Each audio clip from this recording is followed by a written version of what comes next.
Chess friends, I hope you are doing well. Today, I have a rematch between Princess Chess and me, and I am playing with the black pieces against her. She challenged me in the Computer Chess Championship event, and she even defeated me by attacking on the Kingside, which was very unfortunate for me. So, let's get started without wasting any time. She started the game with e4, we have c5, initiating the Sicilian defense, where I can play many moves to delve into different types of opening variations.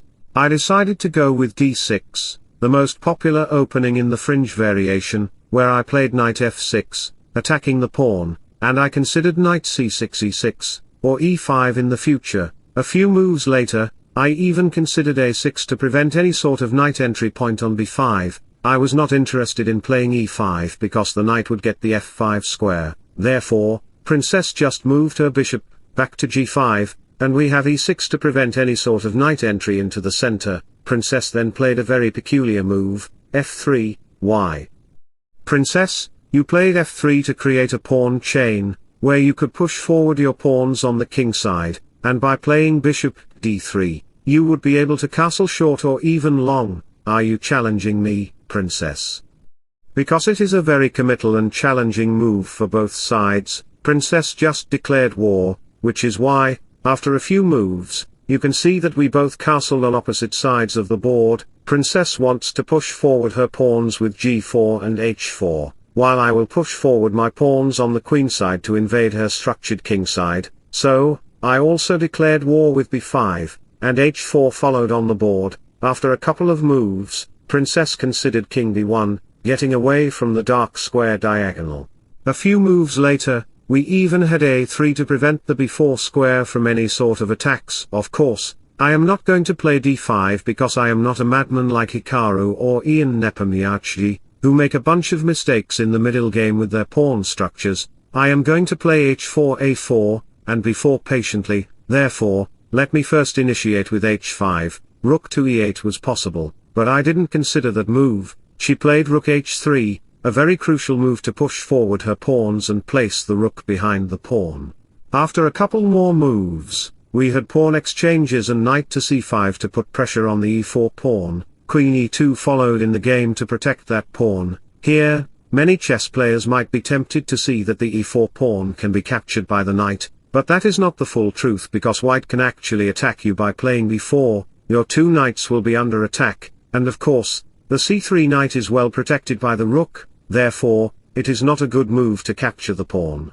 Another so-called genius player might consider playing knight c takes e4, but that is a completely vulnerable move because after the exchange and g5, knight d5 happened in the game. White can make a brilliant sacrifice in the middle game, knight takes e6, sacrificing the knight. And you have to capture it. After queen takes check, knight takes d5 will follow, attacking the two pieces. The game will be completely dominated by Princess Chess, and I will lose very badly. But don't be disappointed, let me provide you an impressive motivational quote. You are stronger than the little voice in your head telling you to quit. Don't stop when you are so close to accomplishing your goals. So, going back to the position, we discovered that capturing the pawn on e4 is a very bad choice. That's why we have rook to b8. A few moves later, you can see that I am considering b4 because I am very tempted to attack on the b file. So, b4 followed in the game by Princess. By playing b4, she created some weaknesses that my knight can exploit, and a5 can also come to put more pressure. Therefore, I considered knight a4. In this position, capturing the knight is not a good idea because, after that, a5 can come, ultimately opening up the b file. That's the reason why. Going back to the position, Princess played a very strong move without retreating to c1. It is a top chess engine move, and surprisingly, Princess Chess is not at the level of a top chess AI. I think she uses Stockfish to defeat me. Is Princess Chess cheating? If so, I will report her. You can see that her plan is determined, c1 to push forward her pawns. Therefore, I just move my knight back. After the exchanges, we had b2 taking the dark square diagonal where g5, h5 could arrive to put more pressure on my kingside. I have to do something very quickly to defend my position, otherwise, with the black pieces, it will be very difficult for me to hold on. after a couple of moves, we had bishop g5 to protect the bishop's diagonal. Here, Princess played a very cunning move. Can you guess what it is? Try to think a little. The move is h6. If you found that move, then congratulations, it is a very challenging move. The point is that if you dare to capture the pawn with your bishop, then after g5 followed by rook h1, the h-file will be dominated by her. Therefore, two moves can be considered, f6 or bishop takes h6. Playing bishop takes h6 is a very bad choice because, after the exchange, queen h5 followed by f6, bishop takes h3 attacks the pawn, no matter how you try to protect the pawn.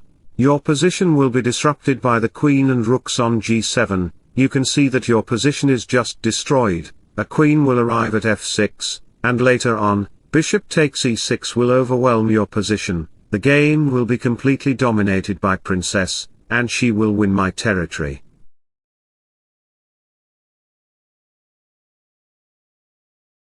So, going back to the position, we discovered that playing bishop takes h6 is a very bad choice. That's why another possible move is to consider f6 to free the king from a different source. After knight takes e6 and rook here, following the exchanges and further exchanges, rook to h7 can arrive.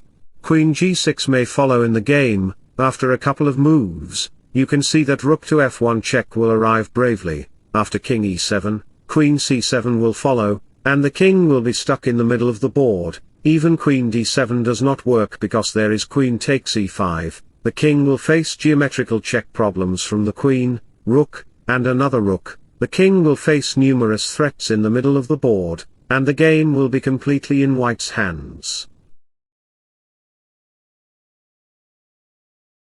So, going back to the position, we discovered that bishop takes h6 is a very bad choice. Therefore, we have g takes h6, and after a couple of moves, I am trying to break open her structure on the b4 square while she is trying to attack me on the king side. You can see that we are both determined to attack each other with our pieces. We have b5 to close the structure, and we have knight g6, knight f3 follows in the game, attacking the bishop, which could open the dark square bishop's diagonal for her.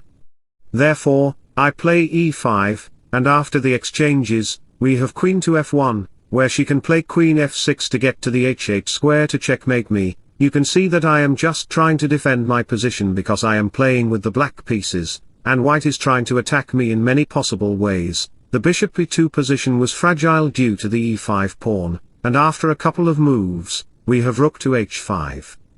Here, playing knight to f4 might seem like a good idea to many chess players, but after rook h6 and the queen moves back, after the exchanges, a rook check will arrive, and finally, queen to h5 will deliver a decisive attack. The black king will be frozen and paralyzed because white can even consider e5 bishop, d5, or c6 if necessary.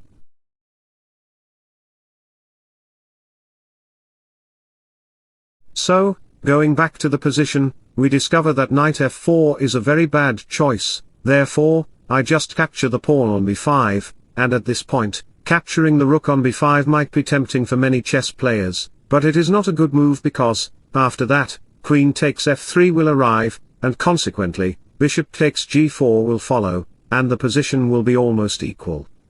White will lose the advantage, which is why, in this position, instead of capturing the rook, we just have king a1, d5 follows in the game, and after a couple of moves, he just captured the rook, queen to d6 follows in the game, and here, white is just dominating my position. You can see that with the black pieces, it is very difficult for me to defeat Princess Chess. In this position, playing bishop to b7 was the best move, but I considered d4. And I'm damn sure Princess Chess is cheating in this game by using Stockfish 17, I will report her. She just played bishop to c4 check in the game, and in this position, many players might think of considering king to g7, but my position is disrupted because, after bishop takes h6 and a rook check, bishop takes f8 will win the queen on the next move.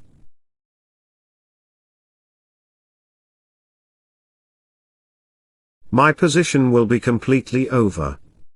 So, going back to the position, we discovered that any king move is not possible, so we just have bishop e6, and bishop takes h6 follows in the game, attacking the rook and my bishop. At this point, what should I play? My position is just destroyed by white. If you think of considering bishop takes c4, it is a completely bad move because, after queen takes e4 check, then queen c8 check will end the game for me. So, going back to the position, I decided to resign the game because I had no other choice. Princess just cheated in the game because after d3, bishop takes e6 check, and after a couple of moves, you can see that she will win 3 pieces and slowly but surely checkmate me. I am damn sure she cheated, and I will just unfriend her. Anyway, if you enjoyed the content, don't forget to like and subscribe to my channel. Wishing you all the best. Bye bye, take care, see you soon.